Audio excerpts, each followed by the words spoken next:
While Joplin bore the brunt of Mother Nature's wrath on May 22nd of 2011, it wasn't the only community devastated by that storm.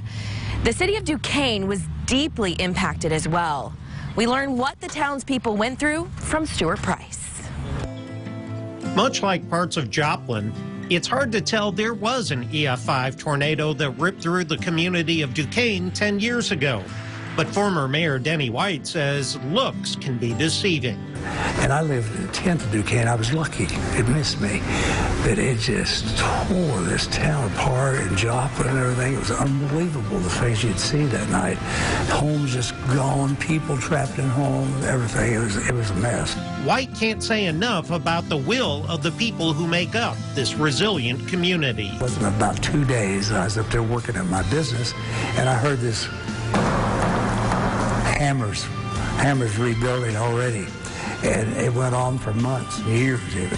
And the people out here, I guarantee you, they were tough. They stayed with it, and they rebuilt homes. While residents that survive a disaster often look towards their government for strength and fortitude, White says for him, it was just the opposite.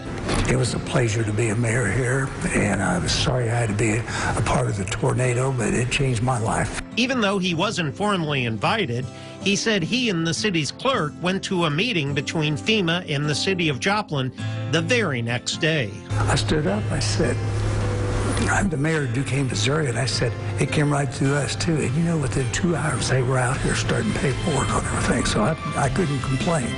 We had volunteers. It was the best thing you could ever ask for. We had a food deal set up here under the carport. We fed anybody. We had a grocery deal in here, and we had clothing. We gave away everything. While some people in southwest Missouri aren't quick to ask for help under any circumstance, he's glad he did. And as far as he's concerned, the federal government listened. And there's a lot of paperwork when you deal with FEMA, but they've been really good to Duquesne.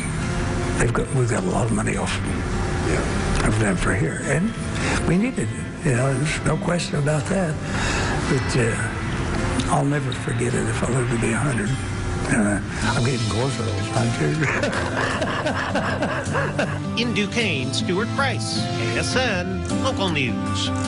The impact of the 2011 tornado was far-reaching, especially with Joplin education.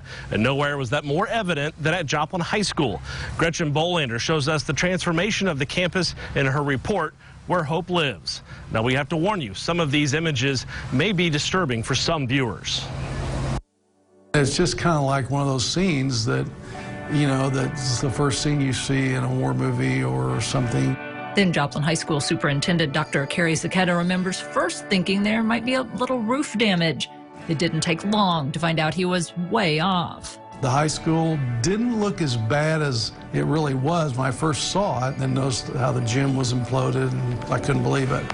The first one on campus after the tornado, he started walking around surveying the damage. I was disoriented. I couldn't tell that Franklin Tech was what it was. It wasn't just JHS. 10 Joplin school buildings were damaged or destroyed. All these schools were in a line, basically. You know, unfortunately, nobody thought about that. I think it was close to 4,000 or a little over 4,000 of our students had lost their school. With the goal of starting the fall semester on time, the first challenge was figuring out where they could hold classes. Of course, my mind went to just some big empty warehouse with plywood, you know, like little 6-foot walls or something between classrooms. Buildings throughout Joplin were transformed. Everything from an industrial spec building and a former warehouse to the old Shopco building at North Park Mall.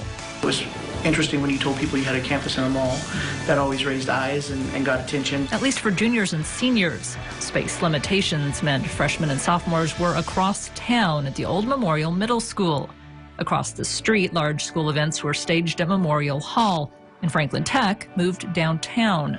Architects and construction crews worked around the clock to get ready for the start of class. I can remember people wanting to come in and get tours. Really what I would call a top-notch environment. And there's some days I still miss that place. I mean, I really enjoyed it out there. At the same time, planning was underway for a permanent home. Joplin's mining past created a few problems. Because all of Joplin's undermined, and so, of course, we ran into that. At nearly 500,000 square feet under one roof, The construction timeline would take time. I would sit there a day just like, you're saying, thinking, I can't believe this is going to be our school. It's 3.5 blocks long. The idea was to create a home for 21st century education. You build a high school for hopefully 50, 60, 70 years. And not just classrooms. The Eagles got new football practice facilities, 3 gymnasiums, and fields for baseball, softball, soccer, and tennis. The athletic facilities are top-notch. Zucchetta also points to the performing arts space, Eagle Alley, and a technology center like no other. With a long list of features, he says it's hard to pick a favorite. It is the whole school. I really like it. I guess I'm a little biased. When he looks back at the process, Zucchetta says support from the community was crucial the entire transition period, but especially the first home football game after the storm. We had about 7,000 to 8,000 people there, and it was really a night to celebrate that this thing isn't going to keep us down. And I think that was a night I'll never forget.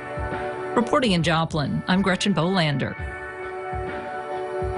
And that's not all we have on Joplin schools. Coming up after the break, we hear how the district is now providing a 21st century education. And I had the chance to speak with Mark Norton, the father of Will Norton, the Joplin senior who lost his life on May 22nd, 2011. We had a chance to speak about Will's legacy 10 years later. And how about all those beautiful murals, sculptures, and landmarks dedicated to the 161 people who lost their lives that fateful night? We'll check in on them and see how they're being preserved 10 years later after the break. Stay with us.